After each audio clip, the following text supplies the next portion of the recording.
Hello friends, ಎಲ್ರಿಗೂ ನಮಸ್ಕಾರ. ಇವತ್ತು ನಾನು ಮೂಲಂಗಿ ಮತ್ತೆ ಮೂಲಂಗಿ ಸೊಪ್ಪು ಎರಡನ್ನೂ ಉಪಯೋಗಿಸ್ಕೊಂಡು ಪಲ್ಯ ಮಾಡ್ಕೊಂಡಿದ್ದೀನಿ. 10 ನಿಮಿಷಕ್ಕೆಲ್ಲ ಪಲ್ಯ ರೆಡಿ ಆಗುತ್ತೆ. ನೀರು ಕೂಡ ಉಪಯೋಗಿಸಿಲ್ಲ. ಇಲ್ಲಿ ತುಂಬಾನೇ ಚೆನ್ನಾಗಿರುತ್ತೆ. ಚಪಾತಿ, ದೋಸೆ ಅಥವಾ ಅನ್ನ ಸಾಂಬಾರ್ ಜೊತೆಗೆ ಅಥವಾ ಮೊಸರನ್ನ ಜೊತೆಗೆ ಸೈಡ್ ನಂಚ್ಕೊಳ್ಳೋಕೆ ಕೂಡ ತುಂಬಾನೇ ರುಚಿಯಾಗಿರುತ್ತೆ. ಇದನ್ನ ಮಾಡೋದಕ್ಕೆ ಏನೇನ್ ಬೇಕು, ಹೇಗೆ ಮಾಡೋದಂತ ನೋಡೋಣ ಬನ್ನಿ. ನಾನಿಲ್ಲಿ ಮೂಲಂಗಿ ಪಲ್ಯ ಮಾಡೋದಕ್ಕೆ ಅರ್ಧ ಕೆಜಿಯಷ್ಟು ಮೂಲಂಗಿ ತಗೊಂಡಿದ್ದೀನಿ. ಕೆಜಿ ತೂಕನು ಕೆಜಿ ಲೆಕ್ಕದಲ್ಲೂ ಕೊಡ್ತಾರೆ, ಪೀಸ್ ಲೆಕ್ಕದಲ್ಲೂ ಕೊಡ್ತಾರೆ. ಅರ್ಧ ಕೆಜಿಗೆ 4 ಬಂದಿದೆ. ನಾನಿಲ್ಲಿ 4 ಮೂಲಂಗಿ ತಗೊಂಡಿದ್ದೀನಿ. ಮೂಲಂಗಿ ಜೊತೆಗೆ ಸೊಪ್ಪು ಬಂದಿದೆಯಲ್ಲ, ಸೊಪ್ಪನ್ನು ಕೂಡ ವೇಸ್ಟ್ ಮಾಡೋದು ಬೇಡ, ಸೊಪ್ಪನ್ನು ಕೂಡ ಉಪಯೋಗಿಸ್ಕೊಳ್ತಿದ್ದೀನಿ. ಅಕಸ್ಮಾತ್ ಮೂಲಂಗಿ ಕಮ್ಮಿ ಇದ್ದು ಸೊಪ್ಪು ಜಾಸ್ತಿ ಇದ್ರೆ ಸೊಪ್ಪಿನ ಪಲ್ಯನೇ ಮಾಡ್ಕೊಳ್ಬೋದು ಸಪ್ರೇಟ್ ಆಗಿ. ಅದು ಇನ್ನೊಂದು ವಿಡಿಯೋದಲ್ಲಿ ತೋರಿಸ್ಕೊಡ್ತೀನಿ. ಅದು ಕೂಡ ತುಂಬಾನೇ ರುಚಿಯಾಗಿರುತ್ತೆ. 2 ಈರುಳ್ಳಿ ತಗೊಂಡಿದ್ದೀನಿ. 4 ಮೂಲಂಗಿಗೆ 2 ಈರುಳ್ಳಿ. ಮೂಲಂಗಿ ತೊಳೆದು ಸಣ್ಣದಾಗಿ ಹೆಚ್ಚಿಟ್ಕೊಳ್ಳಿ. ಈ ತರ ಸಣ್ಣದಾಗಿ ಹೆಚ್ಚಿಟ್ಕೊಂಡ್ರೆ ನೀರು ಹಾಕೋ ಅವಶ್ಯಕತೆನೇ ಇರಲ್ಲ, ಹಾಗೆ ಬೇಯ್ಕೊಳ್ಳುತ್ತೆ. ಸ್ವಲ್ಪ ಕೊತ್ತಂಬರಿ ಸೊಪ್ಪು 2 ಸ್ಪೂನ್ ಅಷ್ಟು, ತೆಂಗಿನಕಾಯಿ ತುರಿ 2 ಸ್ಪೂನ್ ಅಷ್ಟು ತಗೊಂಡಿದ್ದೀನಿ. ಒಗ್ಗರಣೆ ತುಂಬಾ ಸಿಂಪಲ್ ಇದೆ.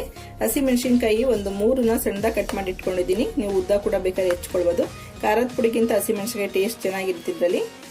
ಸಾಸಿವೆ 1/4 ಸ್ಪೂನು, ಜೀರಿಗೆ ಅರ್ಧ ಸ್ಪೂನ್ ತಗೊಂಡಿದ್ದೀನಿ. ಜೀರಿಗೆ ಫ್ಲೇವರ್ ತುಂಬಾನೇ ಚೆನ್ನಾಗಿರುತ್ತೆ. ನಾವು ಸಾಮಾನ್ಯವಾಗಿ ಉದ್ದಿನಬೇಳೆ, ಕಡಲೆಬೇಳೆ ಒಗ್ಗರಣೆಗೆ ಹಾಕ್ತಿವಿ. ಈ ಸಲ ಹೆಸರು ಬೇಳೆ ಯೂಸ್ ಮಾಡಿ ಮೂಲಂಗಿ ಪಲ್ಯಕ್ಕೆ ತುಂಬಾನೇ ಟೇಸ್ಟಿಯಾಗಿರುತ್ತೆ. ರುಚಿಗೆ ತಕ್ಕಷ್ಟು ಉಪ್ಪು ಸ್ವಲ್ಪ ಕಮ್ಮಿನೇ ಕೊಡಿ. ಮೂಲಂಗಿ ಅಷ್ಟೊಂದು ಉಪ್ಪಿನ ಅಂಶ ತಗೊಳ್ಳಲ್ಲ. ಸ್ವಲ್ಪ 1-2 ಸ್ಪೂನ್ ಎಣ್ಣೆ ಅಂದ್ರೆ ಸಾಕಾಗುತ್ತೆ. ತುಂಬಾ ಸಿಂಪಲ್. ಇದನ್ನೆಲ್ಲ ಒಗ್ಗರಣೆಗೆ ಹಾಕಿ ಸಿಮ್ಮಲ್ಲಿ ಮುಚ್ಚಿಟ್ಬಿಟ್ಟು ಒಂದ್ ಸೈಡ್ ಚಪಾತಿ ಮಾಡಿದ್ರೆ ಚಪಾತಿ ಜೊತೆಗೆ ಒಳ್ಳೆ ಕಾಂಬಿನೇಷನ್ ಇದು.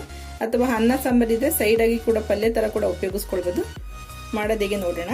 ಸಣ್ಣದಾಗೆಲ್ಲ ಹೆಚ್ಚಿಟ್ಕೊಂಡಿದ್ದೀನಿ. ಅದಕ್ಕೆ ಸ್ವಲ್ಪ ಉಪ್ಪು ಹಾಕೊಳ್ಳಿ. ಉಪ್ಪು ಹಾಕ್ಬಿಟ್ಟು ಚೆನ್ನಾಗಿ ಈ ತರ ಪ್ರೆಸ್ ಮಾಡಿ ಒಂದು 5 ನಿಮಿಷ ಅಥವಾ ಒಂದು 3 ನಿಮಿಷದಷ್ಟು ಸೈಡ್ಗಿಡಿ. ಇದು ಚೆನ್ನಾಗಿ ಪ್ರೆಸ್ ಮಾಡಬೇಕು. ಮೂಲಂಗಿ ಸೊಪ್ಪಲ್ಲಿ ಒಂಥರ ಕರ್ಮ ಅಂತಿರೋದೆಲ್ಲ ಹೋಗುತ್ತೆ. ತುಂಬಾ ಚೆನ್ನಾಗಿರುತ್ತೆ ಉಪ್ಪು ನೀರಲ್ಲಿ ತೊಳೆಯೋದ್ರಿಂದ. ಈಗ ತಣ್ಣೀರು ಹಾಕೊಂಡು ಚೆನ್ನಾಗಿ ತೊಳ್ಕೋಬೇಕು. ತೊಳೆದ ನೀರೆಲ್ಲ ಚೆನ್ನಾಗಿ ಹಿಂಡಿ ತಗೊಳ್ಳಿ.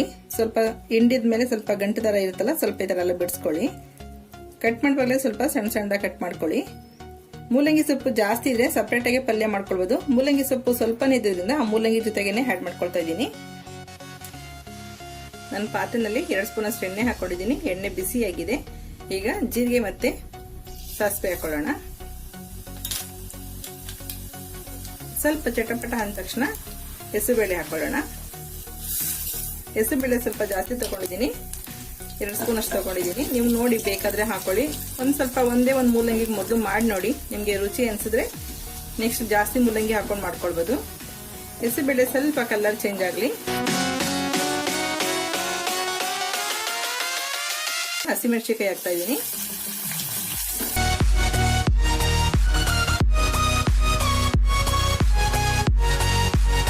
ಈರುಳ್ಳಿ,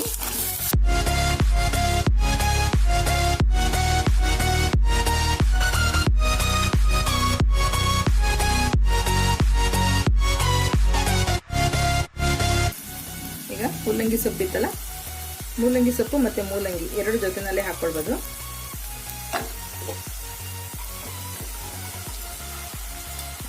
ಅದು ಕೂಡ ಮೂಲಂಗಿ ಸ್ವಲ್ಪ ಉಪ್ಪು ಹಾಕಿದ ತಕ್ಷಣ ನೀರು ಬಿಟ್ಕೊಳ್ಳುತ್ತೆ.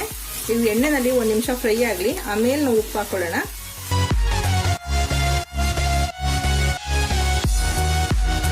ಈಗ 1 ನಿಮಿಷ ಫ್ರೈ ಆಗೋದಕ್ಕೆ ಬಿಡೋಣ. ಮೇಲೆ ಮುಚ್ಚೋದು ಬೇಡ. ಮುಚ್ಚಿದ್ರೆ ತುಂಬಾನೇ ಇದು ಫ್ಲೇವರ್ ತುಂಬಾ ಸ್ಟ್ರಾಂಗ್ ಆಗುತ್ತೆ. ಕೆಲವರಿಗೆ ಅದು ಮೂಲಂಗಿ ತುಂಬಾ ಫ್ಲೇವರ್ ಬಂದ್ರೆ ಇಷ್ಟ ಆಗೋದಿಲ್ಲ. ಹಾಗಾಗಿ ಇದ್ರ ಮೇಲೆ ಮುಚ್ಚದೆ ಓಪನ್ ಆಗಿ ಮಾಡ್ಕೊಳ್ಳೋಣ.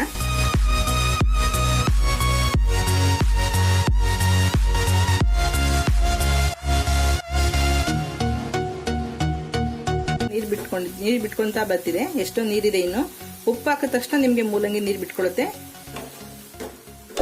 ಸಿಮ್ ಮಾಡಿದ್ರೆ ಸಿಮ್ನಲ್ಲಿ ಇದರಲ್ಲಿ ನೀರು ಬಿಡುತ್ತಲ್ಲ, ಅದೇ ನೀರಿನಲ್ಲಿ ಬೇಯುತ್ತೆ. ಅದು ಎಕ್ಸ್ಟ್ರಾ ನೀರು ಹಾಕೋ ಅವಶ್ಯಕತೆ ಇರಲ್ಲ. ನಿಮ್ಗೆ ಏನಾದ್ರು ಮೇಲ್ ಮುಚ್ಚಲೇಬೇಕು ಅನ್ನೋದಾದ್ರೆ ಈ ತರದೊಂದು ತೂತದು ದಬ್ರೆ ಪ್ಲೇಟ್ ಏನಾದ್ರು ಇದ್ರೆ ಅದನ್ನ ಮುಚ್ಕೊಳ್ಬಹುದು. ಸಿಮ್ಮಲ್ಲೇ ಬೇಯಿಸ್ಕೋಬೇಕು ಚೆನ್ನಾಗಿ.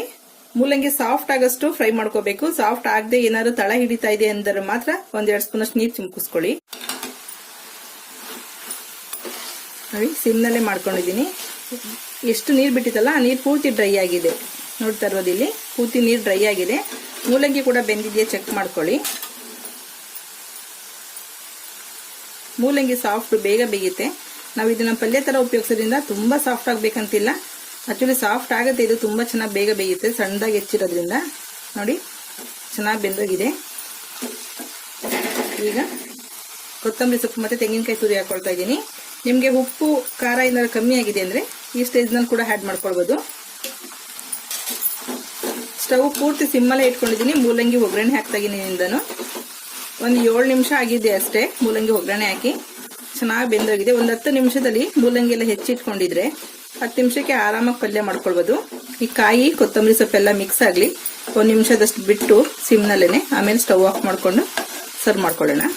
ಅಥವಾ ಅನ್ನ ಸಾಂಬಾರ್ ಜೊತೆಗೆ ಸೈಡ್ ಆಗಿ ಕೂಡ ಉಪಯೋಗಿಸ್ಕೊಳ್ಬೋದು. ತುಂಬಾನೇ ಚೆನ್ನಾಗಿರುತ್ತೆ. ಓಕೆ ಫ್ರೆಂಡ್ಸ್, ಈ ವಿಡಿಯೋ ಇಷ್ಟ ಆಗಿದೆ ಲೈಕ್ ಮಾಡಿ, ಶೇರ್ ಮಾಡಿ, ಸಬ್ಸ್ಕ್ರೈಬ್ ಮಾಡಿ. ನಿಮ್ಮ ಅಭಿಪ್ರಾಯ ಅನಿಸಿಕೆಗಳನ್ನ ಕಮೆಂಟ್ ಬಾಕ್ಸ್ ಅಲ್ಲಿ ಹಾಕಿ. Okay bye, thank you.